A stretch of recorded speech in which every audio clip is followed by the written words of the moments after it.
Hi everyone, welcome back to Sparkle IAS. तो आज हम पढ़ने वाले हैं क्लास 7th की ज्योग्राफी का चैप्टर 8 मानव पर्यावरण अन्योन्य क्रिया उष्णकटिबंधीय एवं उपोष्ण प्रदेश।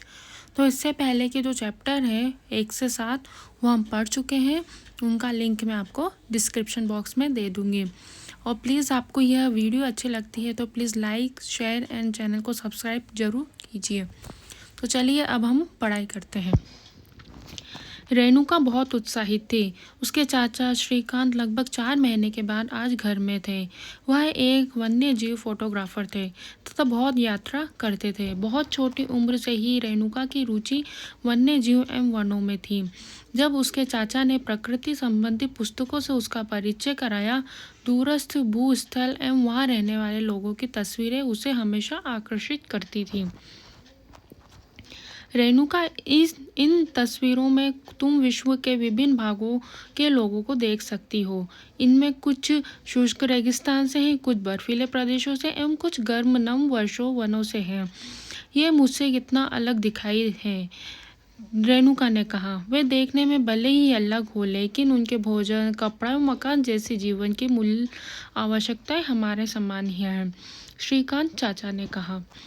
उनके बच्चे भी शायद तुम्हारी तरह खेलते हैं, कभी झगड़ते हैं, फिर समझौता कर लेते हैं, गाते हैं, नाचते हैं, घरेलू कार्यों में अपने परिवार की मदद करते हैं। वे प्रकृति के करीब रहते हैं एवं जीवन की शुरुआत में ही प्रकृति की देखभाल करना सीख जाते हैं। वे मछली पकड़ना एवं वनों में सामग्री एकत्रित करना सीख जाते हैं। तो इस कहानी से ये पता लगता है कि इस दुनिया में अलग अलग जगह में लोग अलग अलग तरह के पाए जाते हैं। उनका रहन सहन, उनका खाना पीना सब कुछ अलग अलग तरह का होता है। कपड़े पहनने का तरीका। अध्याय 8, 9 एवं 10 में आप विश्व के विभिन्न प्राकृतिक प्रदेशों के निवासियों के बारे में सीखेंगे। ये आगे के चैप्टर है 8, 9, 10। अमेज़न बेसिन में जीवन। अमेज़न बेसिन के विषय में जानने से पहले हम मानचित्र देखेंगे। इसमें मानचित्र, ये रहा अमेज़न बेसिन का मानचित्र। तो इसमें बता के ध्यान दें कि उष्णकटिबंधीय प्रदेश कर्क रेखा और मकर रेखा के मध्य स्थित होता है। उष्णकटिबंधीय जो क्षेत्र होता है वो हमेशा मकर रेखा, हम पिछली क्लास में भी पढ़ चुके हैं। ये इधर आती है अपनी भूमध्य रेखा, इधर कर्क रेखा, मकर रेखा, ये बीच में उष्णकटिबंधीय प्रदेश आता है।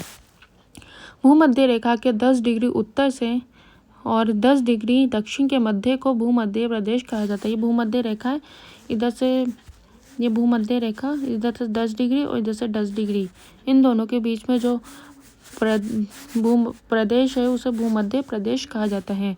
और अमेज़न नदी भी इसी प्रदेश से होकर गुजरती है। जो अमेज़न होती है वो भी इसी प्रदेश से होकर गुजरती है। ध्यान दें कि पश्चिम में पर्वतों से निकलकर पूर्व में अंध महासागर में कैसे पहुंचती है। जिस स्थान पर कोई नदी किसी अन्य जलराशि में मिलती है उसे नदी का मुहाना कहते हैं।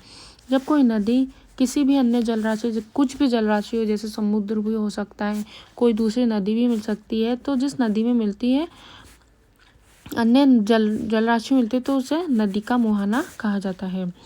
अमेज़न नदी में बहुत सारी सहायक नदियाँ मिलकर अमेज़न बेसिन का निर्माण करती है। जब एक नदी में बहुत सारी नदियाँ, सहायक नदियाँ मिलती है तो उसे बेसिन कहा जाता है।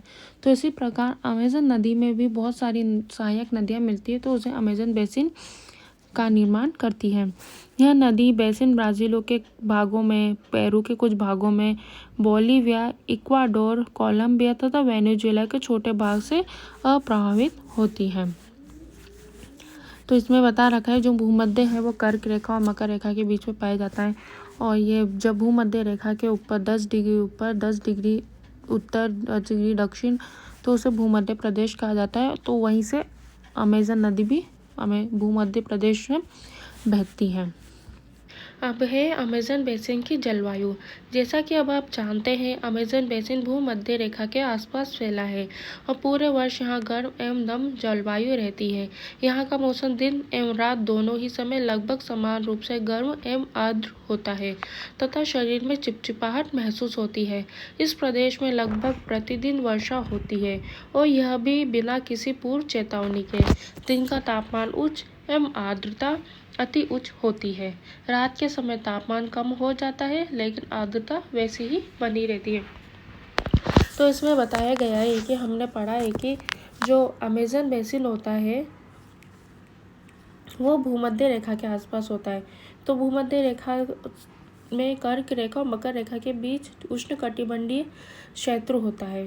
तो भूमध्य रेखा के आसपास नम जलवायु रहती है, तो यहाँ आर्द्रता बनी रहती है। आर्द्रता मतलब ह्यूमिडिटी पाई जाती है। वर्षावन, इन प्रदेशों में अत्यधिक वर्षा के कारण यहाँ की भूमि पर सघन वन उग जाते हैं। वह इतने सघन होते हैं कि पत्तियां तथा शाखाओं में छत्सी बन जाती है, जिसके कारण सूर्य का प्रकाश धरातल तक नहीं पहुँच पाता है। यहाँ की भूमि प्रकाश रहित एवं नम बनी रहती है। यहाँ केवल वही वनस्पति पनप सकती है जिसमें छाया में बढ़ने की क्षमता हो। परजीवी पौधों के रूप में यहाँ आर्किड एवं ब्रोमीलाइट पैदा होते हैं। तो यहाँ पे जो वर्षावन पाए जाते हैं उनके ऊपर इसी तरह की छत पाई जाती है। तो छत पाने के कारण इनमें सूर्य की किरणें नहीं पहुँच पाती, तो यहाँ पर वही वृक्ष उग पाते हैं जो छाया में उगने की क्षमता रखते हो। वर्षावन में प्राणी जात की प्रचुरता होती है। टूकन, गुंजन पक्षी, रंगीन पक्षी और वाले पक्षी एवं भोजन के लिए बड़ी चोंच वाले विभिन्न प्रकार के पक्षी जो भारत में पाए जाने वाले सामान्य पक्षियों से भिन्न होते हैं और यहाँ पाए जाते हैं। प्राणियों में यहाँ बंदर, स्लॉथ एवं चींटी खाने वाले टैपिर भी यहाँ पाए जाते हैं। सांप एवं सरीसृप की विभिन्न प्रजातियाँ भी इन वनों में पाई जाती है, मगर सांप, अजगर और एनाकोंडा एवं बोआ कुछ ऐसी प्रजातियां हैं। इसके अतिरिक्त हजारों कीड़े मकोड़े भी इस बेसिन में निवास करते हैं। मांस खाने वाले पिरान्या, मत्स्य समेत मछलियों की विभिन्न प्रजातियां भी अमेजन नदी में पाई जाती हैं। इस प्रकार जीवों की विविधता की दृष्टि से यह बेसिन असाधारण रूप से समृद्ध है। तो यहाँ पे सब तरह की चीज़ें पाई जाती है, तो इस प्रकार अमेजन बेसिन को समृद्ध बेसिन भी कहा जाता है। अब है वर्षावन के निवासी। यहाँ के लोग छोटे से क्षेत्र में वन के कुछ वृक्षों को काटकर अपने भोजन के लिए फसल उगाते हैं। यहाँ के पुरुष शिकार करते हैं तथा नदी में मछली पकड़ते हैं, जबकि महिलाएं फसलों का ध्यान रखती है। उसी तरह महिलाएं फसलों का ध्यान रखती है और पुरुष यहाँ पर मछलियाँ पकड़ते हैं। वे मुख्यतः टेपियोका, अनानास एवं शकरकंद उगाते हैं, क्योंकि मछलियाँ या शिकार मिलना अनिश्चित होता है। ऐसे में महिलाएं ही अपनी उगाई शाक सब्जियों से अपने परिवार का भरण पोषण करती है। वे कर्तन एवं धवन कृषि पद्धति का प्रयोग करती है। तो यहाँ महिलाएं कर्तन एवं धवन कृषि पद्धति का प्रयोग करती है। इनका मुख्य आहार मैनियोक है, जिसे कसावा भी कहते हैं, तथा यहाँ के आलू की तरह जमीन के अंदर पैदा होते हैं। ये चींटियाँ की रानी एवं अंडकोश खाते हैं। कॉफ़ी, मक्का एवं कोको जैसी नकदी फसल भी यहाँ उगाई जाती है। वर्षावन अत्यधिक मात्रा में घरों के लिए लकड़ी प्रदान करते हैं। कुछ परिवार मधुमक्खी के छत्ते के आकार वाले छप्पर के घरों में रहते हैं, जबकि कुछ लोग मलोका कहे जाने वाले बड़े अपार्टमेंट जैसे घरों में रहते हैं, जिनकी छत तीव्र ढलान वाली होती है। तो यहाँ वर्षावन वाले जो घर होते हैं वो लकड़ी प्रदान करते हैं अत्यधिक। तो यहाँ पे जो मधुमक्खी के जो छत्ते का आकार होता है वो छप्पर के जो घर में रहते हैं, जो मधुमक्खी के छत्ते होते हैं। और जबकि कुछ लोग मलोका कहे जाने वाले अपार्टमेंट में रहते हैं, जो कि छत मतलब तीव्र ढलान वाली छत होती है इनमें। अमेज़न बेसिन के लोगों का जीवन धीरे धीरे बदल रहा है। पुराने समय में वन के अंदर पहुंचने के लिए नदी मार्ग ही एकमात्र उपाय था। 1970 में ट्रांस अमेज़न महामार्ग बनने से वर्षावन के सभी भागों तक पहुंचना असंभव हो गया। अनेक स्थानों पर पहुंचने के लिए हवाई जहाज़ों तथा हेलीकॉप्टरों का उपयोग किया जाता है। इस प्रक्रिया के फलस्वरूप यहाँ की मूल आबादी को उस क्षेत्र से बाहर निकलकर नए क्षेत्र में बसना पड़ा, जहाँ वे अपने पौराणिक तरीके से खेती करते रहे हैं। और विकास की गतिविधियों के कारण जैविक विविधता वाले वर्षावन धीरे धीरे नष्ट हो रहे हैं। तो यहाँ पर जो विकास की गतिविधियों के कारण जो जैविक विविधता वाले वर्षावन है वो धीरे धीरे नष्ट हो रहे हैं। ऐसा अनुमान है कि प्रतिवर्ष अमेज़न बेसिन के वर्षावन का बड़ा भाग लुप्त होता जा रहा है। आप देख सकते हैं कि वर्षावनों के लुप्त होने से व्यापक प्रभाव होता है। वर्षा के कारण मिट्टी की ऊपरी परत बह जाती है एवं सघन वन बंजर भूमि में बन जाते हैं।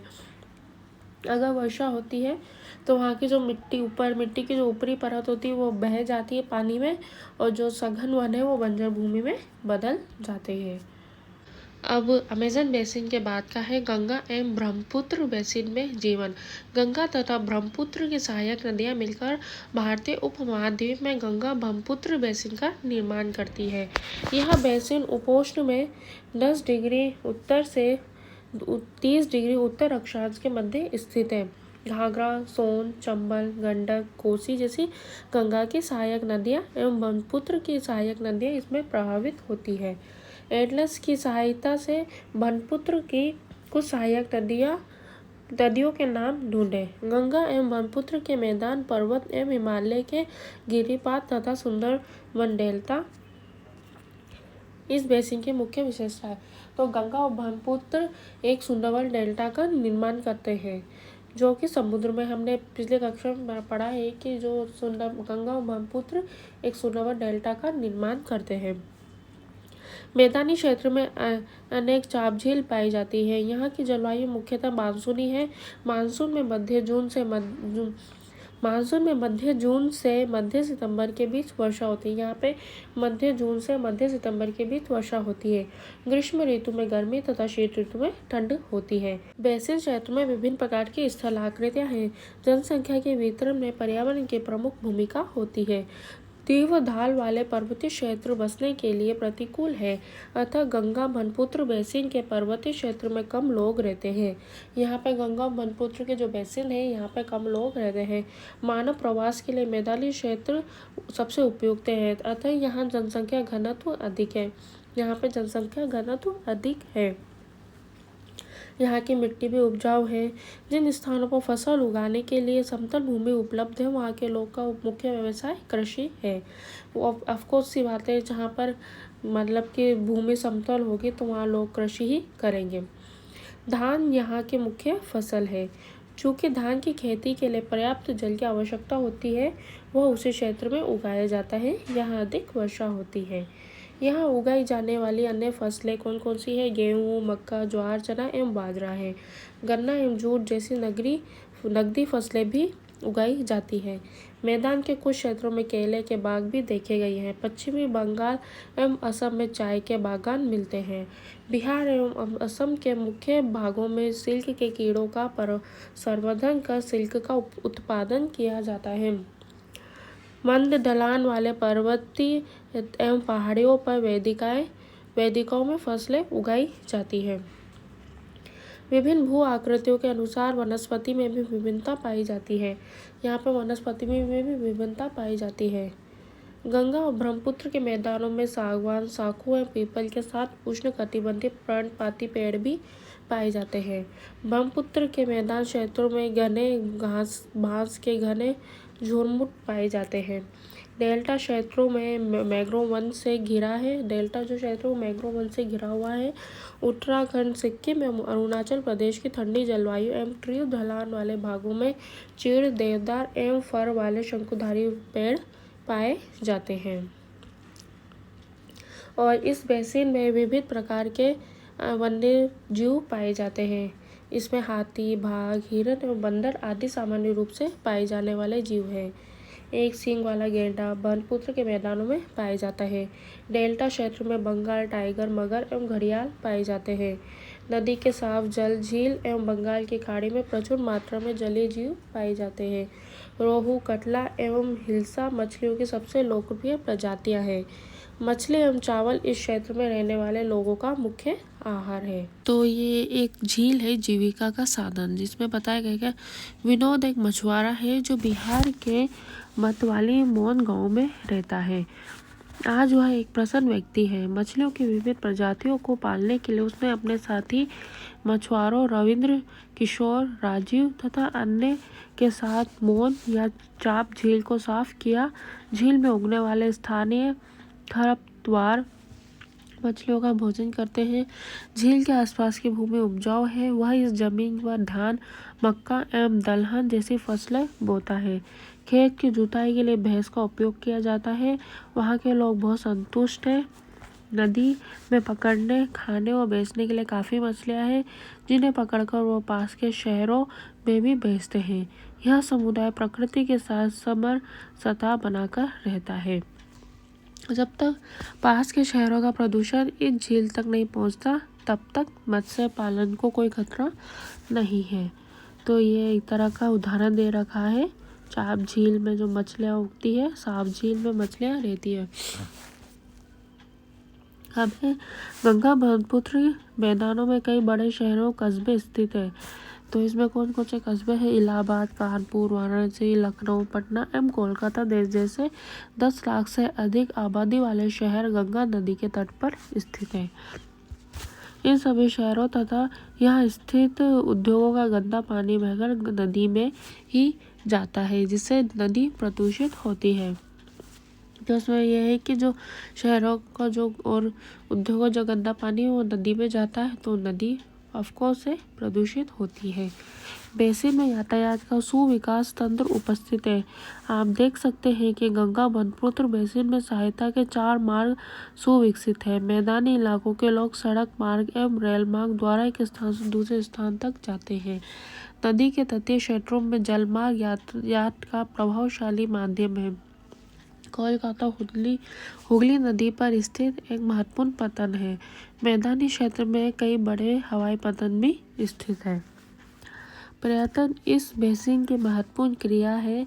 आगरा में यमुना के किनारे से ताजमहल, इलाहाबाद में गंगा एवं यमुना नदी का संगम, उत्तर प्रदेश एवं बिहार में बौद्ध स्तूप, लखनऊ का इमाम बाड़ा, असम का कांजीरंगा एवं मानस वन्य प्राणी अभय वन तथा अरुणाचल प्रदेश की विशिष्ट जनजातीय संस्कृति जैसे कई दर्शनीय स्थल है। तो इसी तरह जो हमारा क्लास 7 के जो ज्योग्राफी का जो चैप्टर 8 है, मानव पर्यावरण अन्योन्य क्रिया उष्णकटिबंधीय एवं उपोष्ण प्रदेश, यही खत्म होता है। और बाकी जो 1 से 7 के जो चैप्टर है वो हमारे हो चुके हैं, उनका लिंक मैं आपको डिस्क्रिप्शन बॉक्स में दे दूँगी।